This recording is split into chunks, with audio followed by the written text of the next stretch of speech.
Alhamdulillah, alhamdulillahirabbil alamin wassalatu wassalamu ala Rasulillah wa ala alihi washabihi ajmain. Subhanaka la ilma lana illa ma 'allamtana innaka antal alimul hakim.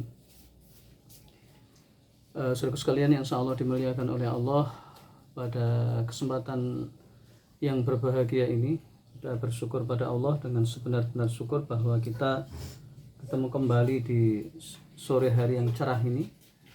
Habis hujan, alhamdulillah cerah. Saudaraku sekalian yang insyaallah dimuliakan oleh Allah, kemarin itu kita mendengar ada kegaduhan lagi ya. Jadi seorang pimpinan pondok pesantren di Cirebon, jadi Abdul Ngawur ya, hambanya orang yang ngawur bikin kegaduhan ya. Dia menyampaikan bahwa Islam itu tidak sempurna, tetapi tugas Rasulullah sudah sempurna. Ini adalah sebuah tafsir fulus ya. Jadi intinya dia itu nyari duit dan mau untuk diajak kolaborasi dengan tim duit atau mafia duit. Jadi mafia duit itu adalah mafia yang menggunakan segala cara. Ini adalah tim istana ya. Jadi kalau kita lihat di YouTube maupun di manapun media, kalau dia benar-benar membela istana, ini berarti mafia istana atau paling tidak anak buahnya istana ya. Jadi seorang kiai ini dengan terang-terangan ya, memang saya sebenarnya nggak heran ya. Jangankan sekarang yang sudah terang-terangan nih, sekarang ini Allah lagi menguji hambanya, mana yang sifatnya munafik, mana sifatnya orang beriman, dan mana orang kafir. Itu jelas pada tahun ini. Kalau sebelumnya itu masih remeng-remeng, tapi itu aja udah nampak banyak ya. Jadi kalau kita sebutkan banyak lah ya, 15 tahun yang lalu. Jadi ada seorang ya tokoh ya, namanya Ngulil ya. Itu aja udah dapat, dia bilang sendiri di majalah yang ada, entah majalah Tempo atau majalah Gatra, itu terkenal sekali ya. Dia terang-terangan bahwa dia nyari duit. Ini coba anda lihatlah ini. Jadi nyari duit, dia terang-terangan nyari duit. Jadi ini sebenarnya kalau kita lihat itu ada mafia, jadi mafia demokrasi. Jadi mafia demokrasi itu adalah orang-orang yang memang menggunakan demokrasi sebagai mafia cari duit. Dan itu kalau kita telusuri itu adalah buatan orang kafir. Nah ini yang kita buat video yang ketiga ini. Jadi kita ngomong atau program ngopi ini adalah ngomong politik Islam internasional, di mana kita bicara tentang Islam yang berskala lokal, nasional, dan internasional. Saudara sekalian yang insyaallah dimuliakan oleh Allah, kalau kita lihat ya, di samping ada orang tua tadi yang Abdul Ngawur tadi ya, atau Buya Ngawur tadi ya, itu terang-terangan ceramah di presiden dan itu dipublish, memang dijual itu. Dan si Buya Ngawur tadi itu memang cari duit. Dan kalau kita kupas banyak orang-orang yang bergabung dalam kelompok Islam liberal, sebenarnya bukan Islam, mereka itu udah kufur mereka. Dalam Islam itu mereka udah kufur sekali. Tapi mereka membajak Islam supaya diakui. Kalau menurut saya jangan menggunakan Islam, liberal saja. Karena orang-orang liberal ini orang-orang yang berpikir bebas, dan itu sudah menghancurkan orang-orang Yahudi, orang-orang Nasrani, dan sekarang Islam dihancurkan. Dan itu berdasarkan hadis Nabi juga ada, berdasarkan sejarah juga ada, dan berdasarkan yang lain juga banyak. Oleh karena itu kita kupas video ini yang kita kasih judul yang namanya Mafia Demokrasi. Jadi saudara sekalian, pada tahun 1948, jadi pasca Perang Dunia Kedua, itu pemenangnya Amerika ya, dan umat Islam korbannya ya. Saya katakan korbannya karena memang itu tinggal ibarat kue itu tinggal dipotong-potong, tinggal dibagi-bagi, dan muncullah Asia Afrika. Itu sebenarnya hasil daripada peperangan umat Islam melawan orang Barat, di mana orang Barat ini pemenangnya ya. Setelah umat Islam mengalami kejayaan selama 1400 tahun, dan pada abad 19 itu Islam sudah la yamutu wa la yahya. Jadi tidak hidup dan tidak mati. Jadi yang terakhir itu di Turki Utsmani itu jasadnya masih ada, tetapi dia itu sudah mati, jadi ibarat sekarat ya. Makanya diserang lewat pemikiran perang asimetris. Jadi kalau kita bicara perang asimetris itu perang pola pemikiran ya. yang kalau definisinya banyak banget, tapi kalau kita ringkas adalah perang asimetris adalah perang non militer atau brainwashing atau perang opini atau perang sebuah ide, yang ide itu adalah kebebasan yang sebenarnya nggak bebas, adalah ide pluralisme yang sebenarnya tidak pluralisme dan sosial. Nah, pada tahun 1948 dari Presiden Harry Truman itu mengundang para bisnismen atau para konglomerat di Amerika Serikat ya, tepatnya di Massachusetts Institute of Technology ya, yang pada saat itu membahas strategi membendung komunisme. Jadi memang komunisme ini pada saat itu perang antara blok barat dan blok timur. Jadi blok barat itu Amerika dan Eropa, blok timur itu adalah Uni Soviet, Cina dan seterusnya. Itu pada saat itu ada istilah perang dingin ya. Nah, ini adalah level tengah ya. Saya ulang-ulang kembali, kalau kita bicara perang asimetris adalah bicara tentang sebuah piramida ya. Sekali lagi ini piramida ya, bukan paramita Rosadi ataupun piramida Cici Paramida. Ini piramida. Tolong camkan baik-baik piramida. Nah, piramida ini di atas kecil, di bawah besar ya, namanya juga piramida. Maka yang di atas ini dibagi menjadi 3. Level di atas ini dikuasai oleh sekitar 300 sampai 500 orang ya, 300 lah sampai 500 orang, dan kalau kroninya banyak ya. Ini orang-orang super kaya ya. Salah satunya ya ini kelompoknya Harry Truman, pemilik kereta api di Amerika Serikat. Ada keturunan George Bush Dynasty, ada Rockefeller, ada Rothschild, ada banyak lah. Mereka itu menggarap sumber daya alam seluruh dunia. Makanya mereka membuat yang namanya MNC, jadi Multinational Corporation. Jadi makanya ini kita cerita pelan-pelan karena ini bahasanya agak pelik, kita bahasakan dengan mudah. Nah, pada saat itu ketika Henry tadi mengundang para konglomerat tadi, itu yang pada saat itu dihembuskan perang melawan komunisme, ternyata tidak. Justru di situ mereka menggagas sebuah penjajahan model baru. Ya, penjajahan model baru itu adalah bagaimana membuat sebuah perusahaan raksasa dunia, yang raksasa itu membuat sistem, dan sistem itu di-cloning ke setiap negara. Kemudian kalau ada yang menentang dibikin namanya ancaman. Ancaman itu mulai dari yang paling enak dikasih jabatan ya, presiden itu misalnya dikasih jabatan, kalau nolak maka dikasih perang ya. Dan kalau bahasa enaknya itu gini ya. Jadi kelompok elit super global yang jumlahnya 300 ini itu membuat sebuah produk namanya ayam goreng misalnya ya, ayam goreng ya. Ini ayam goreng ini kita bahasakan seperti itu ya. Nah, produk ayam goreng itu versi mereka kemudian ditawarkan ke seluruh dunia. Nah, seluruh dunia ini harus ikut pada mereka. Kalau tidak maka dikasih ancaman yang paling enak adalah ancaman duit ya, ancaman duit. Kemudian yang kedua ancaman fasilitas. Nah, itu yang paling enak. Yang tidak enak mereka digulingkan. Nah, terbukti Amerika itu menggulingkan kekuasaan presiden dan kepala negara di seluruh dunia itu lebih dari 52 negara. You with us or my enemy. You with us, kamu dengan kami, kata Amerika, atau kamu adalah musuhku. Jadi ini adalah sebuah. Nah, Amerika itu produk yang ditawarkan adalah demokrasi. Nah, inilah makanya perang demokrasi itu adalah mafia demokrasi itu adalah mafianya Amerika. Kemudian produknya demokrasi. Kemudian demokrasi itu kan bagus-bagus ya kalau kita ngomong ya. Maka apa yang terjadi kemudian? Yang terjadi kemudian adalah penggarongan sumber daya alam ya.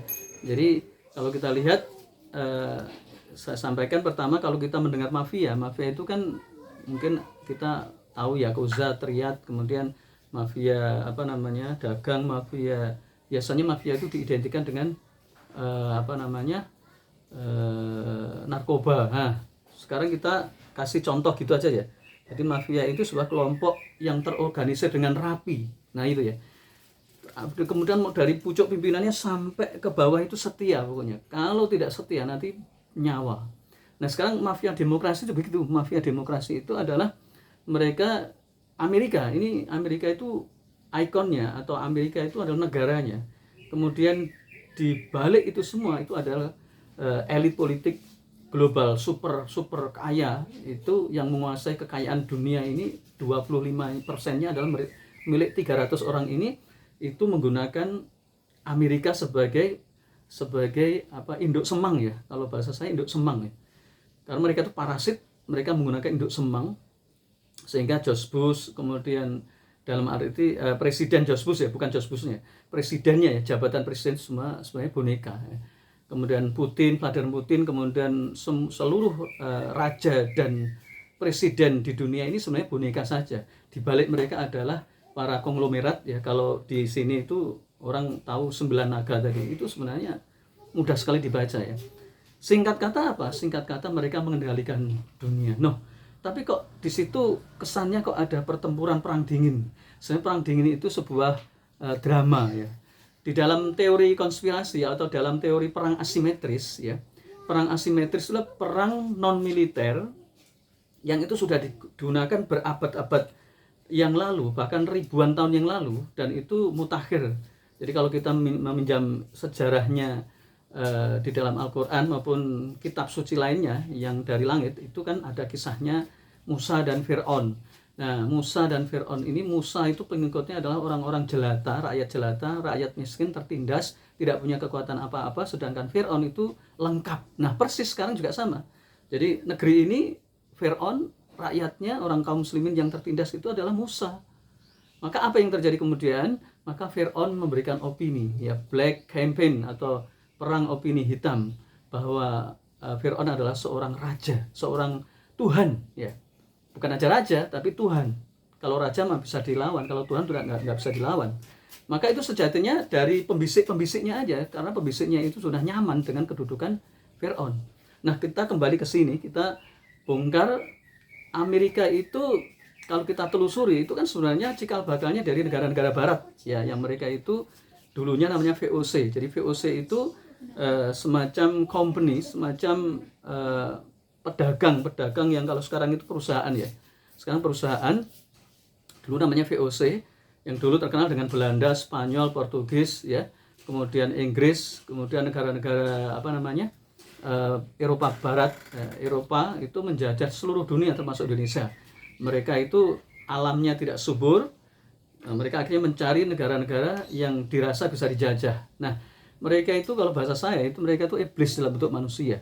Sifat mereka itu tidak mengenal agama. Toh seandainya mereka menggunakan Kristen sebagai agama dengan 3G tadi, itu hanya untuk kedok. Karena sesungguhnya mereka sudah berhasil membunuh Kristen. Yang Kristen tadinya itu sebuah sebuah aturan yang mengatur seluruh masyarakat, tatanan masyarakat di Eropa itu dibunuh, sehingga Kristen itu dianggap sebagai ibadah ritual di gereja. Nah, itu mereka berhasil. Akhirnya mereka membawa agama Kristen yang telah berhasil dikebiri menjadi agama ritual dan disebarkan ke seluruh dunia. Itulah mereka punya program 3G, jadi Gold, Glory, dan Gospel. Nah, kalau Anda pelajari para penjajah di Amerika, ya, jadi mereka menemukan dunia baru, mereka sebut dengan Indian, itu sebenarnya kaum muslimin sudah ke sana duluan ya. Tapi mereka mengklaim bahwa mereka telah menemukan benua baru ya, di Amerika.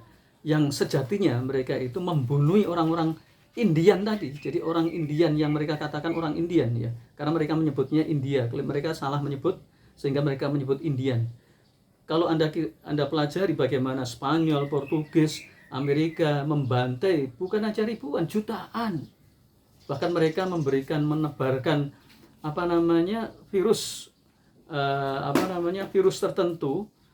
Pokoknya ngeri deh ya. Karena saya nggak bahas sejarah masalahnya. Mereka menebarkan virus supaya mereka itu mati, dan matinya kesannya alami. Nah, ini corona. Jadi saya nggak heran kalau corona itu seperti ini, nggak heran karena ribuan tahun yang lalu. Anda buka aja, klik di Amerika, itu kejadian pengusiran, pembantaian jutaan orang-orang Indian oleh pendatang kulit putih dari Inggris dan dari Spanyol. Nah, itu sudah begitu. Bahkan mereka sudah teknologinya maju. Ingat, orang barat itu mulai abad ke-17 itu sudah mengalami kemajuan sejak Renaissance. Pada saat itu penemuan-penemuan banyak sekali, penemuan mulai dari jam tangan, terus kemudian atlas, kemudian macam-macam, dan teknologi kekinian itu mereka temukan. Otomatis penemuan-penemuan di bidang kesehatan itu sudah canggih, dan sekarang ini juga canggih. Makanya corona itu sebenarnya bisnis. Dan coronanya itu ada, bakteri virusnya itu sudah ada. Makanya saya nggak heran, saya tertawa saja. Banyak orang yang wah ini ada yang mengatakan ini adalah konspirasi. Ya memang konspirasi, tetapi itu coronanya itu ada. Kalau nggak ada nggak bisa dijual. Justru mereka itu mengadakan itu supaya untuk dijual. Makanya camkan baik-baik, jangankan corona ya. Dulu ratusan tahun yang lalu, ini bukan puluhan, ratusan tahun yang lalu, Anda pelajarilah sejarah-sejarah bagaimana Inggris masuk ke Amerika, itu Anda pelajari, itu Anda akan ketemu betapa jahatnya mereka. Jadi orang-orang Eropa, mereka itu sejatinya iblis berbentuk manusia ya. Jadi ini saya sampaikan apa adanya karena saya menggemes dan rakyat itu nggak paham banget ya. Jadi mereka menggunakan segala cara untuk melakukan yang namanya penjajahan ekonomi. Nah, singkat kata dari VOC tadi, maka sekarang ini zamannya orang pada pintar, maka kalau dengan menggunakan cara-cara seperti itu kan mereka akan mudah diketahui. Maka mereka menggunakan konsep namanya perang asimetris, menggunakan produk namanya demokrasi ya, kemudian dalam rangka untuk menjajah sumber daya alam yang ada di seluruh negara-negara dunia yang kebetulan mayoritas miliknya umat Islam, dari Maroko sampai Merauke, semuanya umat Islam. Jadi kalau kita lihat, kita alhamdulillah bersyukur ya. Di satu sisi bersyukur karena Allah memberikan rezeki dalam bentuk sumber daya alam ini di tempatnya umat Islam itu banyak sekali. Coba Anda cek aja dari Maroko sampai Merauke itu semuanya milik umat Islam. Tapi sayangnya yang terjadi umat Islam tidak bisa menikmati secara maksimal. Dan itu ternyata dikelola oleh orang-orang jahat, orang-orang yang berhati iblis, orang-orang kafir, yang mereka itu menggunakan yang tadi embrionya VOC ya, semacam perusahaan sekarang menjadi MNC ya. Jadi multinational corporation. Jadi sekarang ini multinational corporation itu dipegang oleh orang-orang yang topnya of the top tadi 300 ini. Jadi mulai coba Anda bayangkan saja ya, minyak bumi ya. Itu minyak bumi dikendalikan oleh mereka dan seluruh dunia ya. Bayangkan aja. Minyak bumi, gas alam, emas, nikel, tambang, kemudian mangan, kemudian batu bara, itu angka-angka yang fantastis. Disinilah letak ketidakstabilan, ketidaksejahteraan di sini. Dan mereka itu menggunakan perang asimetris itu untuk menundukkan kepala negara. Makanya di sini kalau kita cerita tentang negara Indonesia, jadi Pak Karno dulu tuh nggak suka banget sama Barat karena Pak Karno tahu orang Barat itu orang jahat sekali, ya, jahat sekali, dan mereka itu mereka menggunakan segala cara untuk membuat musuhnya itu tunduk. Nah, saya mumpung ingat tentang Pak Karno. Jadi Pak Karno menganut asas sosialisme. Jadi meskipun dia menolak komunisme, tapi pernah membuat produk namanya Nasakom, Nasionalis Agama Komunis ya. Singkat kata begini, kalau kita telusuri secara ke belakang ya, taruhlah 200 tahun yang lalu, ternyata komunisme ini dibuat oleh kapitalisme. Artinya apa?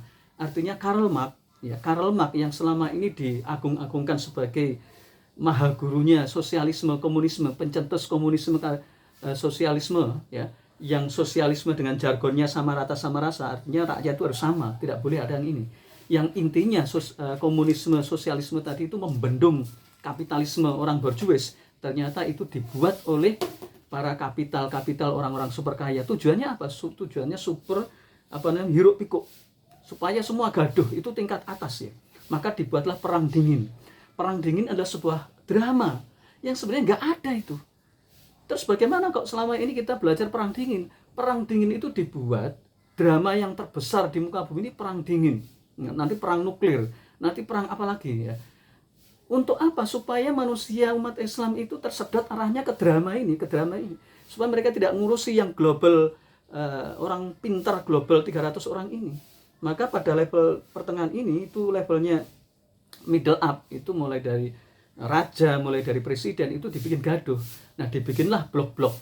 Nah, dalam perang asimetris itu memang definisinya adalah sebuah perang non militer yang melibatkan lebih daripada tiga negara, artinya 3 kelompok ya, bukan 3 negara, 3 kelompok. Nah, banyak negara tapi 3 kelompok ya, kelompok ini, kelompok itu diadu domba. Dan kemudian termasuk kelompok Islam. Kebetulan kelompok Islam ini tidak punya negara ya. Kalau toh negara-negara negeri kecil itu mereka adalah ideologinya ideologi kapitalisme yang ikut Barat, atau sosialisme komunisme yang ikut Uni Soviet dulu, sekarang Rusia atau Cina ya, atau Korea Utara ya. Itu diadu domba supaya mereka itu hiruk pikuk terus ya. Di tingkat level dunia itu hiruk pikuk. Nah, proyek mereka itu jalan terus. Nah, sekarang kalau kita level ke Indonesia, apa yang terjadi kemudian? Yang terjadi kemudian adalah bahwa kegaduhan yang selama ini ada itu nanti memang diciptakan oleh negeri ini supaya umat Islam itu gaduh terus. Kemudian proyek Cinaisasi, jadi proyek Indochina itu bukan sekarang aja ya, sudah dari dulu ya, sudah dari zamannya Pak Karno, mungkin pelan-pelan ya. Tapi masalahnya adalah sekali lagi kalau di tatanan middle up itu memang sengaja dibikin gaduh. Adanya blok timur, blok barat itu sebenarnya drama saja, dikendalikan di atas. Jadi kalau kita lihat negara-negara ini semuanya itu sebenarnya buah dari drama yang di atasnya itu ada dalangnya, ada skenarionya. Kemudian kita ini ikut gaduh-gaduh ya. Nah, terakhir bahwa apa yang sebenarnya terjadi ya. Jadi kalau kita lihat kegaduhan ini mulai dari tadi kita sampaikan, mulai dari Abdul Ngawur tadi yang ceramah di presiden,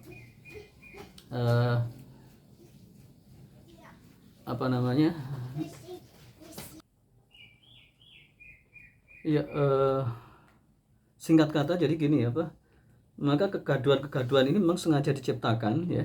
Jadi mulai dari Sukamati, ada seorang tokoh wanita yang sudah tua renta, Sukamati, dia pengen mati. Kemudian dia murtad dengan bangganya dan dijadikan seremonial ya. Dia bangga, kemudian mengundang para pejabat dan itu dibikin resmi. Saya tertawa aja. Ya nggak apa-apa, biarin aja. Itu sepuas biar hatinya puas. Sebenarnya hatinya itu bingung, galau dan seterusnya. Itu memang sengaja mereka itu kan bicara politik ya. Jadi politik ini ya intinya mereka bikin gaduh. Nanti kalau gaduh kan proyek jalan terus ya. Termasuk PCR kemarin ya. PCR ini ketahuan ya. Nah, kemudian ternyata ujung-ujungnya Pertalite naik. Sudah kita sampaikan bahasanya ini proyeknya mereka, tapi nggak apa-apa lah. Namanya juga masyarakat kita ini kan sebenarnya kan mudah ditipu, mudah diadu domba, mudah ini, tapi nggak apa-apa lah.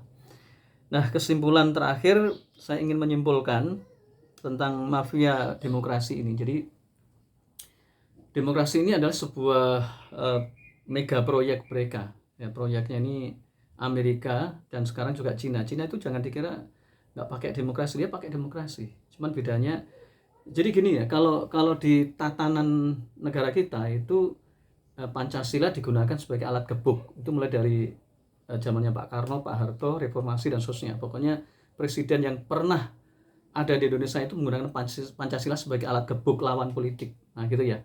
Kalau di tatanan dunia itu namanya demokrasi ya. Tolong dipahami ya. Baik Pancasila maupun demokrasi itu bukan ideologi. Jadi kalau siapapun yang mengatakan Pancasila ideologi itu salah, nggak ngerti. Bahkan mungkin karena rakyat itu sudah nggak ngerti, dibodohi sama pemimpin-pemimpinnya. Kita ideologi Pancasila, ngawur banget. Pancasila itu, Panca itu 5, sila itu kesepakatan. Ideologi yang mana terus? Ideologi itu cuma 3. Kapitalisme, sosialisme, dan Islam. Ya, ideologi sesuatu yang luar biasa yang itu mengatur sebuah kehidupan dan sosial. Jadi nggak ada ideologi selain 3 itu nggak ada. Ya, dan kalau Anda ngomong Pancasila itu ideologi berarti Anda benar-benar tidak paham, benar-benar tidak tahu dan benar-benar ngawur. Dan Anda selama ini dibodohi oleh pemimpin Anda. Kemudian yang kedua, karena ini ranahnya adalah ranah politik demokrasi ya, maka ada beberapa istilah. Yang pertama adalah no lunch free, tidak ada makan siang gratis. Jadi saudaraku sekalian, apa yang kita lakukan ini sebenarnya hanya edukasi umat aja. Ya, umat pernah bertanya, terus kita gimana kalau seperti biasanya rakyat kalangan bawah itu kan maunya action saja. Saudaraku sekalian, apa yang Anda lakukan itu yang penting Anda itu berbuat semampu Anda gitu ya. Semampu Anda. Anda misalnya bila tahu sudah dakwah. Kalau tahu bahwa Indonesia itu dikendalikan oleh antek-antek raksasa dunia ya sampaikan seperti itu ya.